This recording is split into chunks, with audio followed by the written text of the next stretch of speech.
अस्सलाम वालेकुम दोस्तों। अॼु असीं अहिड़ी बीमारी जे बारे में ॻाल्हाईंदासीं जेका काफ़ी घणी कॉमन आहे, जंहिंसां तव्हांजी दीद वञी सघे थी, जंहिंसां तव्हांखे बीनाई थी सघे थी। मेडिकल टर्म में असां हिनखे ग्लाइकोमा चवंदा आहियूं, पर सिंधी टर्म्स में असां हिनखे कारो मोती बि चवंदा आहियूं। ग्लाइकोमा दुनिया जो सेकेंड मोस्ट लीडिंग काज़ आहे, सबबु आहे जंहिंसां तव्हांखे बीनाई थी सघे थी।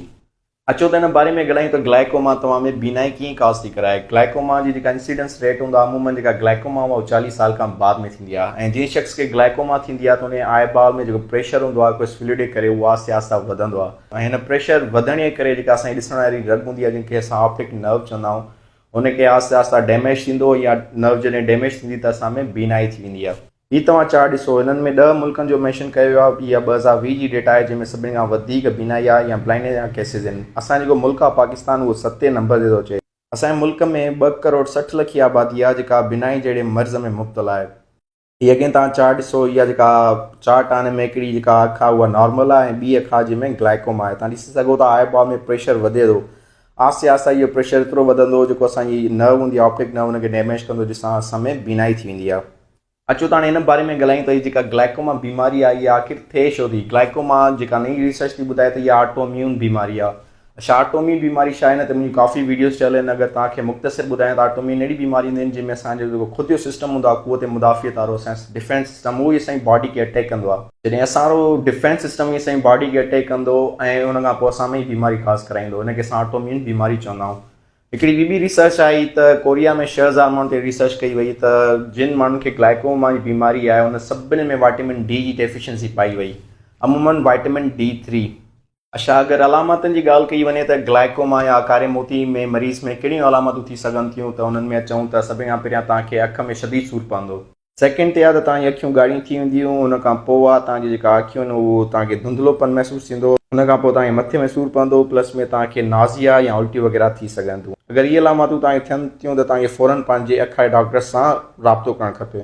अच्छा, अगरि मथे सूर जी ॻाल्हि कजे त इहो वॾो हिकिड़ो जनरल टर्म आहे, को स्पेसिफिक न आहे। अगरि कहिड़े टाइप जो मथे में सूरु थो पए त अमूमन उहे मरीज़ जिन खे ग्लाइकोमा जो मर्ज़ हूंदो आहे उनखे अधु मथे में सूरु पवंदो आहे, जंहिंखे असां माइग्रेन बि चवंदा आहियूं। हालांकि माइग्रेन या काफ़ी ॿिया सबब हूंदा आहिनि, पर ग्लाइकोमा जहिड़ी बीमारी में तव्हांखे माइग्रेन थी सघे थो।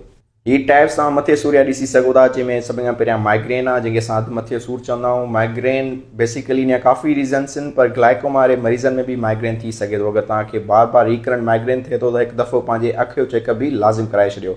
इहे डिफरेंट टाइप्स जा हेडेक्स आहिनि, जिन जूं अलामतूं डिफरेंट रीजन्स ते थी सघंदियूं। हीअ तव्हां डॉक्टर ॾिसी रहिया आहियो, इहो डॉक्टर जर्मनी जो आहे, हिन जो नालो डॉक्टर हेरेल्ड शैली आहे। हिन काफ़ी बुक्स ऐं पंहिंजी थ्योरियूं पेश कयूं आहिनि हिन ग्लाइकोमा बीमारी ते। हिन इहो रिकमेंड कयो आहे जेको पुराणो ट्रीटमेंट आहे ग्लाइकोमा जो, हुनखे असां रिप्लेस करे सघूं था वाइटामिन डी सां। उन्हनि बंदनि में जिन खे अगरि ग्लाइकोमा थी वई आहे त तव्हां हुनखे उते स्टॉप करे सघो था, तव्हां बेनाई खां बची सघो था। तव्हांखे डेली बेसिस ते वाइटामिन डी वठणु खपे, 100 खां 150 नैनोग्राम पर ml जे हिसाब सां। हिन में तव्हांखे कैल्शियम जी सप्लीमेंट्स न वठियूं या 2.5 लीटर तव्हांखे डेली बेसिस ते पाणी पीअणो आहे। ऐं तव्हां मैग्नीशियम जी टेबलेट ग्लूकोनेट या सिट्रेट बि वठी सघो था। अच्छा, टेबलेट मैग्नीशियम छा जे लाइ वठंदा आहियूं? अगरि वाइटामिन D3 जी अगरि हाई डोज़ेस में टॉक्सिसिटी थिए थी त उन टॉक्सिसिटी खे ख़तमु करण लाइ असां टेबलेट मैग्नीशियम ग्लूकोनेट या सिट्रेट वठंदा आहियूं।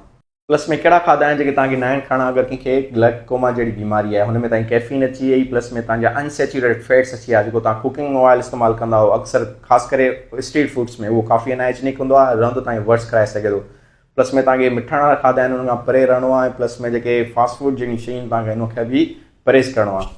अचो त हाणे हिन बारे में ॻाल्हायूं त छा असां ट्रीटमेंट सां ग्लाइकोमा खे रिवर्स करे सघूं था? असां हिनखे रिवर्स नथा करे सघूं, पर प्रॉपर डाइट सां ऐं प्रॉपर मैनेजमेंट सां असां हिनखे उते रोके सघूं था, ताकी असां बीनाई तरफ़ न वञी सघूं। तव्हांखे रेगुलर फॉलोअप कराइणो आहे, पंहिंजे ख़्याल डॉक्टर सां रुजू कयो, ऐं जेका डाइट आहे हुन में तव्हां लो कार्ब खाओ ऐं ओमेगा 3 वठो जेका मच्छी में हूंदी आहे। प्लस में ग्रीन टी लाइ ॿुधायो थो वञे त उहो जेको प्रेशर हूंदो आहे असांजे आई बॉल जो हुनखे डिक्रीज़ कंदी आहे। ऐं तव्हांखे मिठाण वारी शयूं न आहिनि खणी, रिफाइंड जेके कार्बोहाइड्रेट्स आहिनि जंहिंमें तव्हांखे फास्ट फूड अची विया, उहे तव्हांखे बंदि कराइणा आहिनि। सो उमेद आहे दोस्तों त तव्हांखे इहा वीडियो पसंदि आई हूंदी। हाणे मिलंदासीं अगली वीडियो में। So thank U.